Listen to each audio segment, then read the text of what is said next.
Okay, so this lesson is related to the continuity of a function at a particular point and also over an interval.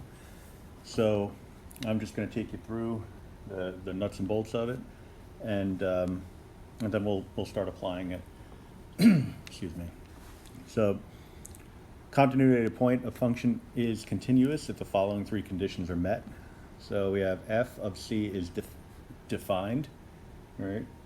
Defined meaning that it actually exists at that point. The limit has to exist, and the limit has to be equal to the value at that particular point. So what I'm going to do is I'm just going to make a couple of examples here. So let's say, oops, a little too thick on the marker. Example, let's say c is equal to 0. Keep it relatively simple. So we want to determine continuity at 0. Now it looks like, based on the classic definition of continuity, which is you can draw the graph completely without picking your pencil up off the paper. Right? It looks like the only place that you'd have to pick the pencil up off the paper would be when you get to x equals 2, or the c value equal to 2.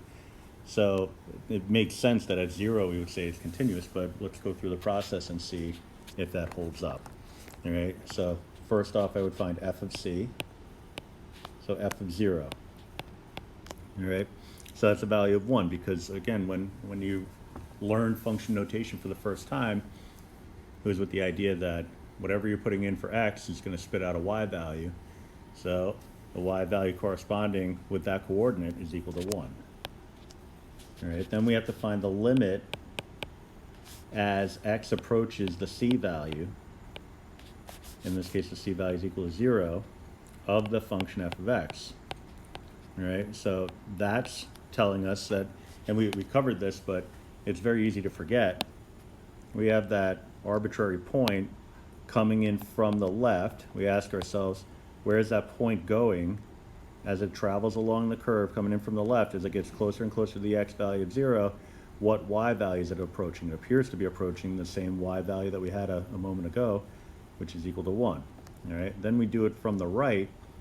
So as we come in from the right and approach that location to the left, so from the right to the left, I get to this location, drop down, continue on my journey. As I get closer and closer to the x value of 0, the y value I'm approaching appears to be at that location also, which has a y value of 1. Because the left and right hand side limits are the same, we would say that the limit is equal to 1. All right, so because these two values are equal to one another, we would say it's a continuous at the c value of 0, but we're focusing on, like what we're referencing is an x value equal to c. All right, so I would say x equals c equals 0. All right, if you wrote x equals 0 or c equals 0 instead of this whole thing, that's perfectly fine. You get the idea across. It's just we're saying that x is equal to some constant, and then that constant in turn is equal to 0. All right, so it's kind of like me being overly particular about the notation, but it's technically correct. All right, and what's math except for just a whole lot of technicality? So now what we'll do is we'll take a look at x equals, or c equals 2. All right, so that's my example there. All right, so first I'd find f of 2. Now there's only one solid point. All right, I'll just kind of move this over. There's only one solid point when x is equal to 2. It's at that location that I just marked off. That has a y value of 1. All right. Then I need the limit as x approaches 2 from the left and from the right. All right. That's hidden in this notation. X approaches 2.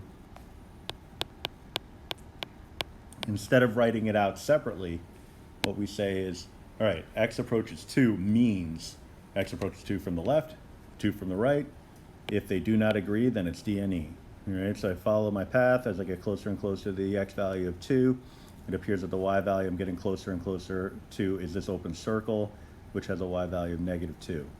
All right, so from the left it's -2. From the right, as I get closer and closer to the x value of 2, the y value I appear to be getting closer and closer to is a solid point, which has a y value of 1. All right, it really doesn't matter what those limit values are, except to say that they're not the same as one another, so therefore we would say the limit does not exist. And so we would say that this is not continuous.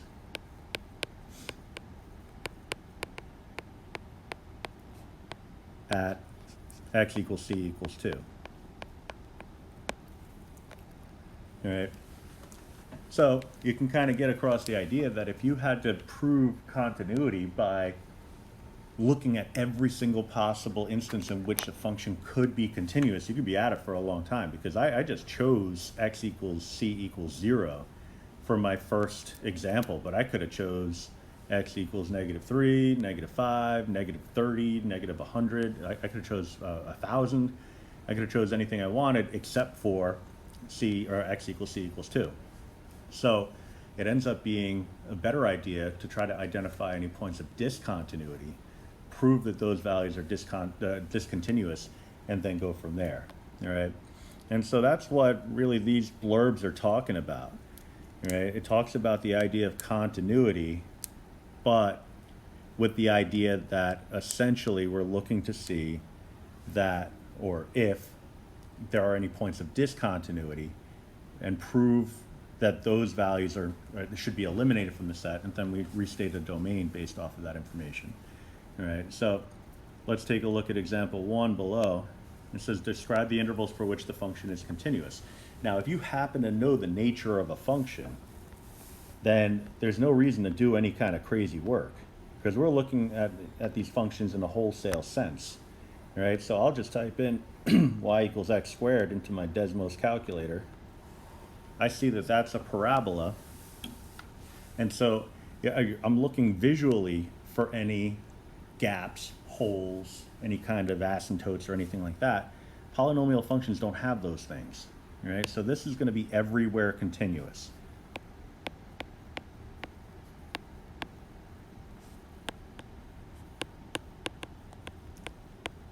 It's a safe bet that if you're not talking about a piecewise function or an a rational function or a trig function or something like that, that you're probably looking at something that's going to be everywhere continuous.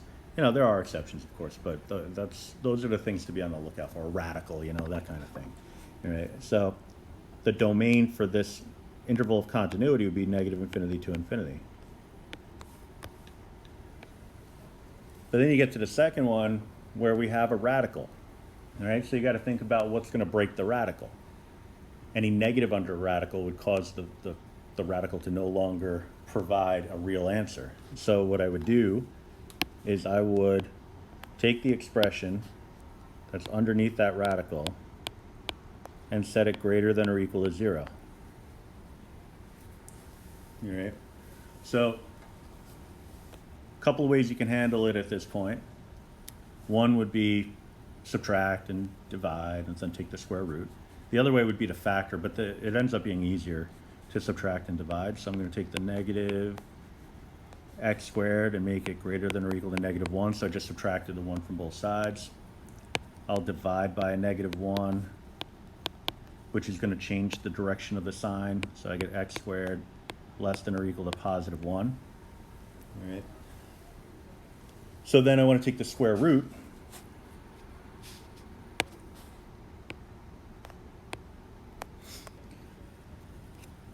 So the result is going to be x less than or equal to, now here's the thing, we could look at it as we're taking the square root of x squared. We could look at that as less than or equal to ±1, which doesn't really make a whole heck of a lot of sense, because it's an and situation. So, and it also doesn't really jive with the graph. An alternate way of writing this would be using absolute notation, which is a little bit more user-friendly in this regard because it translates to a cleaner solution. So if we take the square root of x squared and the square root of 1, yeah, we have that ±1, but we could also transfer, that's weird, we could transfer the plus or minus to the other side of the equation and make it the absolute value of x, or sorry, inequality, is less than or equal to 1. Right? That allows for the value of x, if you kind of just look at it separately, like pretend, so just pretend, that's not a p, that instead of having x equals plus or minus 1, less than or equal to plus or minus 1, you in fact have x equals plus or minus 1. Right? If you had that, one way to represent that as a final answer would be to say, if I had the absolute value of x, that would be equal to 1, because that would allow x to be a negative 1, result is 1, or a positive 1. All right, so that's all we're doing here, is we're allowing for the notation to kind of take over. So instead of using this one, which doesn't really kind of meet our needs, the inequality notation, the absolute inequality notation gets the job done. Because one relationship that you may or may not remember from Algebra 2 a long time ago, you don't really do much with it in pre-calc, so you may not remember this one. If you have the absolute value and it's less than or equal, we could write it as x is in between -1 and 1. All right, so this is the analytic way of representing it, but you can tell just by looking at the picture that the x values are between -1 and 1. It doesn't exist beyond there, right? So this would be our domain, but you can get it, well, it's not only the domain, but it's also the interval over which the function is continuous. So what I would do is I would just represent this, personal preference, I'd represent this in interval notation. If the directions tell you to, then you got to do it anyway. But it's a little cleaner way of representing domains and any kind of intervals. All right, it says state the intervals over which the function is continuous. It didn't say use interval notation, so you could use inequality notation and still kind of get the same idea across. All right, so I leave that part up to you, but this is not only the domain of the function, but it's also the interval over which the function is continuous. All right, so we come up on the next one, which is the secant function. And that's a little different, because the first thing you're going to want to do here, let me convert this over to black. So f of x, we want to think of that as 1 over cosine of x. Now we're living on the interval of 0 to 2 pi, so I would want to be thinking about where this function would not exist. Right, so a couple of ways you can handle it, just like the last one. You could type it in. You could take a look at the functions and see if secant is an option, and it is. So this is what a portion of the graph would look like, but you could zoom out and you could see that there's a whole lot going on here. Now, if we're living only in 0 to 2 pi, we can just kind of ballpark this. So you're kind of looking at something along these lines. I see that there are very clearly two asymptotes at minimum. So what I would be looking to do is determine the x values for those asymptotes by setting my denominator equal to 0. So cosine of x equals 0. Thinking in terms of the unit circle, the x values along the unit circle represent the cosine values. The places where cosine is equal to 0, or where the x value is equal to 0, is on the y-axis. So that happens when x is equal to pi over 2 and 3 pi over 2. All right, so these are my excluded values. All right, so it's not continuous at these locations. So if you look at the graph, it's the same idea. You have that whole idea of being able to draw the entire graph without lifting your pencil up off the paper. If that's the case, we're going to have to pick our pencil up off the paper as I'm scrolling along, then I have to jump down in order to continue the scroll, so I had to pick my pencil up off the paper. Then I got to pick my pencil up off the paper again in order to scroll down on that last piece. So there's two instances where I have to pick my pencil up off the paper. That happens at pi over 2 and 3 pi over 2. Now the directions are saying to state where the function is continuous, not discontinuous. Right? So it's going to be everywhere else. So I'm going to state that it's continuous on the interval starting at 0, going to pi over 2, but then we have a break at pi over 2. All right, so parentheses to indicate the break. All right, we're never going to get to pi over 2. We're going to hop over to the other side of it. So we'll pick up on the other side of pi over 2 and go to 3 pi over 2. We're not going to get to 3 pi over 2, so we'll exclude it. And then we'll pick up on the other side of 3 pi over 2 and finish up at 2 pi. All right, now I just need to unify these sets to indicate that they're all part of the same function. So we do that by including a u. All right, those unions. And so that's where the function would be continuous. So those are standalone functions, nothing too crazy. You know, usually you just got to identify the weirdness of the function. In number 2, it was the imaginary parts. You know what?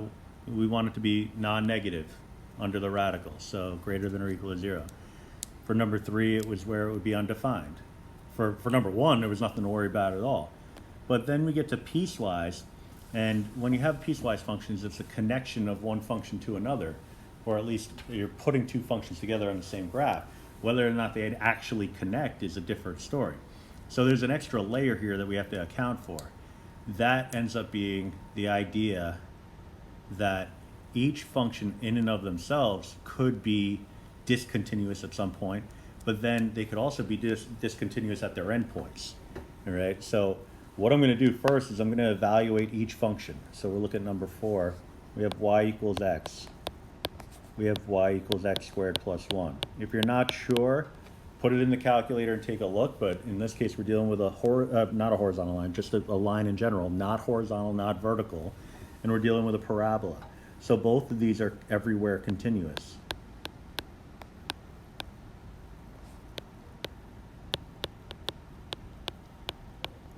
All right, so the only thing I would have to do is test the endpoint. All right, so this gets a little bit funkier because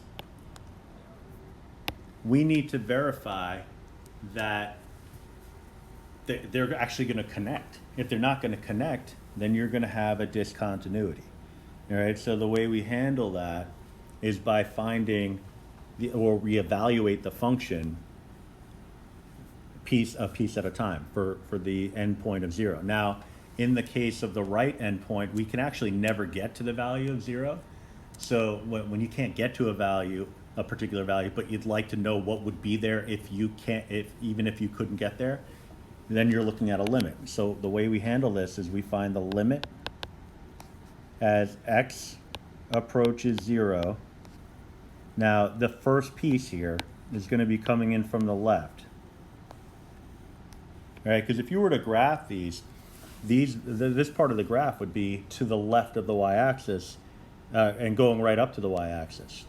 All right, so we have to account for the direction here. And sometimes it's still just direct substitution, but it's still conceptually an important piece. So we're taking the limit as x approaches 0 from the left of just x. All right, you could write f of x because it's implied that if you're coming in from the left, that you're talking about the part of the function f of x that relates to that movement, that direction. But ultimately, it's just simple substitution. So I'm just going to pop in the 0 for the x, and I get a 0. Now, the other piece, since I'm starting on the right-hand side of x equals 0, all right, so I'm never going to be at 0. If I wanted to figure out what the function value would be at 0 for just this piece, I'd have to apply the limit as I come in from the right-hand side. And I'll draw a sketch of this in a minute, just so I can kind of nail this point home. But it still ends up being substitution. So I pop in a 0 for the x, and I get a result of 1. All right, so these two values aren't the same, which means that from the left-hand side and from the right-hand side, you're going to two different places. So that means that there's got to be a jump in the graph. All right, so there's a jump at x equals 0. All right, that jump is a form of discontinuity. All right, so this function is going to be continuous everywhere. So this is a discontinuity. It's going to be continuous everywhere except for 0. All right, because the two functions individually are everywhere continuous. It's just at 0 that it fails to have continuity. So it's continuous on the interval. We would start at negative infinity. We'd go to 0, but we can't touch 0 because it's discontinuous at 0. We pick up on the other side of 0 and go on out to positive infinity. And then unite the sets. Unite the clans.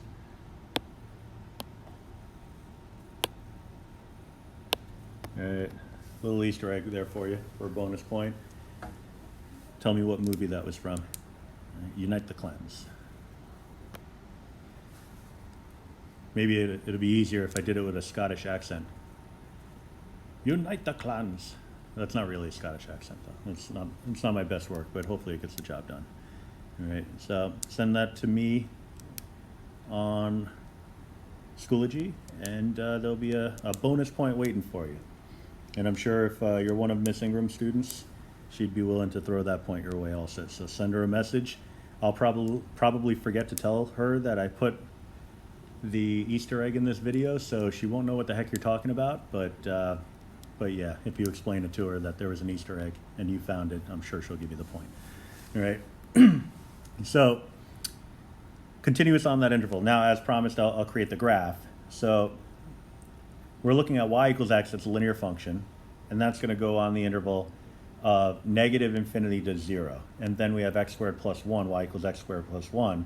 So I can do that on the graphing calculator, but I don't know that that's necessary. I'll just do a quick sketch right here. All right, so y equals x is just a line equation. Now, it got a little wonky there, so let me just edit. It's like a wonky cross. Oh, there's another Easter egg. This one looks like a wonky cross. All right, so that's another bonus opportunity. So today's a 2 for the price of 1. All right, so y equals x going up to 0. So that's going to be this line. You know, just a rough sketch. You don't have to do it by points.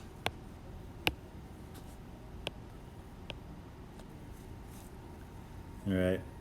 Probably should have made that red. Consistency. All right. Then the other piece is y equals x squared plus 1. So this is y equals x. If I were to plug in a 0 for x, I would get a result of 1. So that's 1 unit above the x-axis. And because it's a parabola, it's going to have a curved U shape. It's positive, so it's in the upward direction. So just plot a couple of points.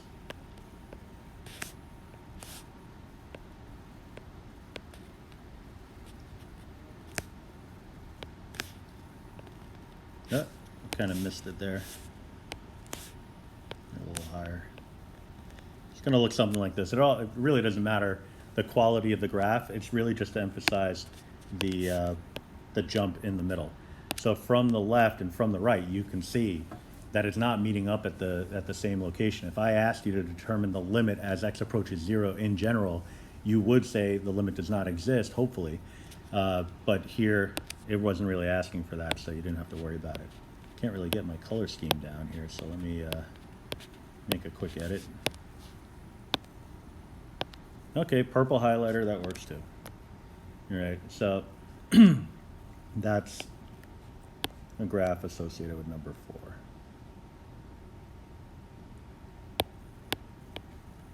Kind of need that arrow. Clean it up a little bit. Good enough. All right, so That's the idea. You're just looking for jumps, you're looking for holes, gaps, anything like that, any kind of break in the graph. So looking at number 5, we have the sine function, which is everywhere continuous. So you can make a note of that. Sometimes you could just keep it in the back of your head. Sine of x, everywhere continuous. So I'll just put it in the interval notation. Continuous on the interval, I'll put a C here. C for continuous. On the interval of negative infinity to infinity. Now, the square root of x, y equals the square root of x, is not continuous for all values of x. It's limited because you can't account for any negative values. But fortunately,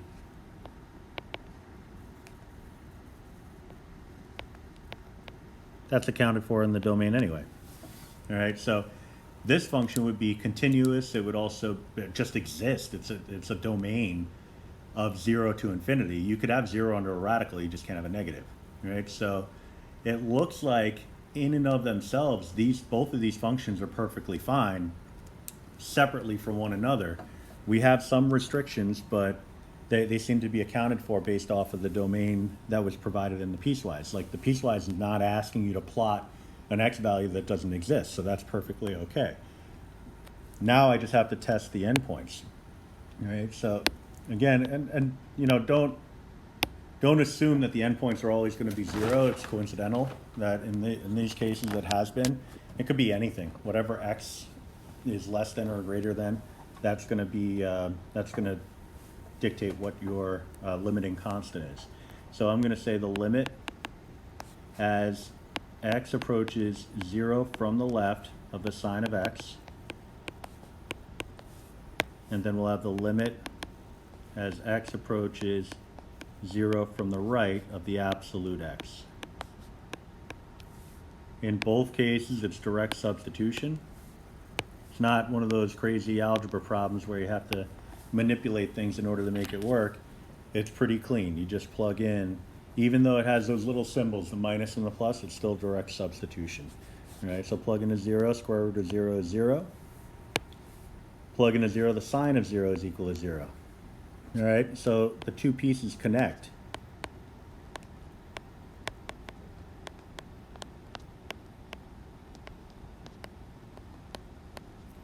All right, so just for consistency with my color coding, that was for the first limit, and this was for the second limit. All right, now because they connect, and we know that it's continuous, the sine's continuous everywhere, the radical x function is continuous only from 0 onto an infinity, but that's covered by the domain that was stated. We can say that this function, f of x, is everywhere continuous.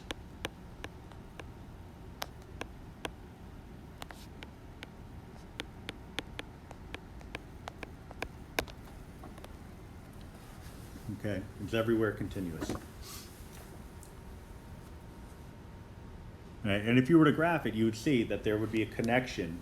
You would have the sine function transitioning into the absolute value of x function. So I'll do the roughest of sketches here. I'll just kind of chuck it in at the bottom. You know, you get a little sine function here, something like this. Oh boy, gotta love it. You know, something along those lines. I'll even move this over so it doesn't look terrible. Well, too terrible. And then, so that actually had a solid point at 0. And then we had an open circle at 0 for the square root of x, but that open circle is on top of a closed circle. So the closed circle trumps the open circle. And so therefore you have a filled in circle. And this is what the square root of x function would look like. All right, so you could see that this thing is going on forever, all right, into the negative infinity direction. This piece is going on forever into the direction of positive infinity. So we're covering every single x value between negative infinity to infinity. So it's everywhere continuous, all right. It helps to have a nice sense of what these graphs look like, but if you don't, that's what Desmos is for. So you have that luxury. All right. Then finally, number 6, we have a rational function followed by just a horizontal line, right? So y equals x squared minus 1 over x plus 1, and you have y equals -2, all right? So the y equals -2 part, that's going to be continuous everywhere. Think about a horizontal line. If it's not restricted, you can go infinitely in either direction, all right? But for the rational function, you could have something like a vertical asymptote. In this case, you do. If you set that bottom expression equal to 0 and solve, you get x equals -1. That's a vertical asymptote. Vertical asymptotes are breaks in the graph, right? So they're naturally discontinuities. So this function is only continuous for values, well, it's continuous for every single value except for -1. So going from -infinity to -1, jumping over the -1, and then carrying on from -1 to infinity.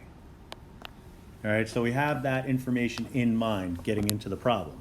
So now what we have to do is attack each one separately by finding the limit. All right, so we're going to find the limit of this function as x approaches 0 from the left. So limit as x approaches 0 from the left of x squared minus 1 over x plus 1. All right, plugging in a 0 for our x values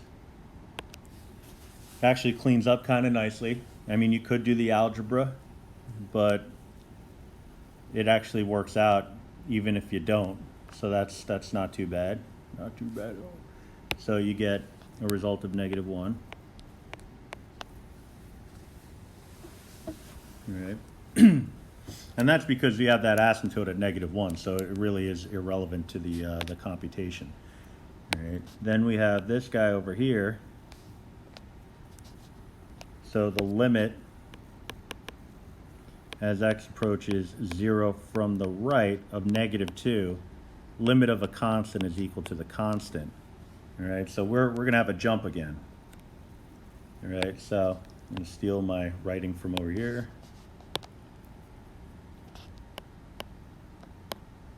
So we're going to have a jump at x equals 0. All right, so that's another form of a discontinuity. So we actually have 2 discontinuities in this case. All right, we have the one associated with the function. I don't want to highlight too much. I'll just put a star next to it. All right, we have the jump and we have the vertical asymptote. Those both need to be accounted for when we state our interval of continuity. All right, so it's continuous. So we start at -infinity. Our first stop is going to be at -1, excluding the -1. Going from -1 to our second stop, which is at 0, hopping over the 0 to continue on to infinity. And so we're going to unite the sets, and that would be the interval for which the function is continuous. All right, so a fair amount of work to get this taken care of, but you know, you're really kind of practicing all your skills in here. You know, it's a pretty solid exemplar problem. If you can handle something like this, you can pretty much handle anything we can throw at you.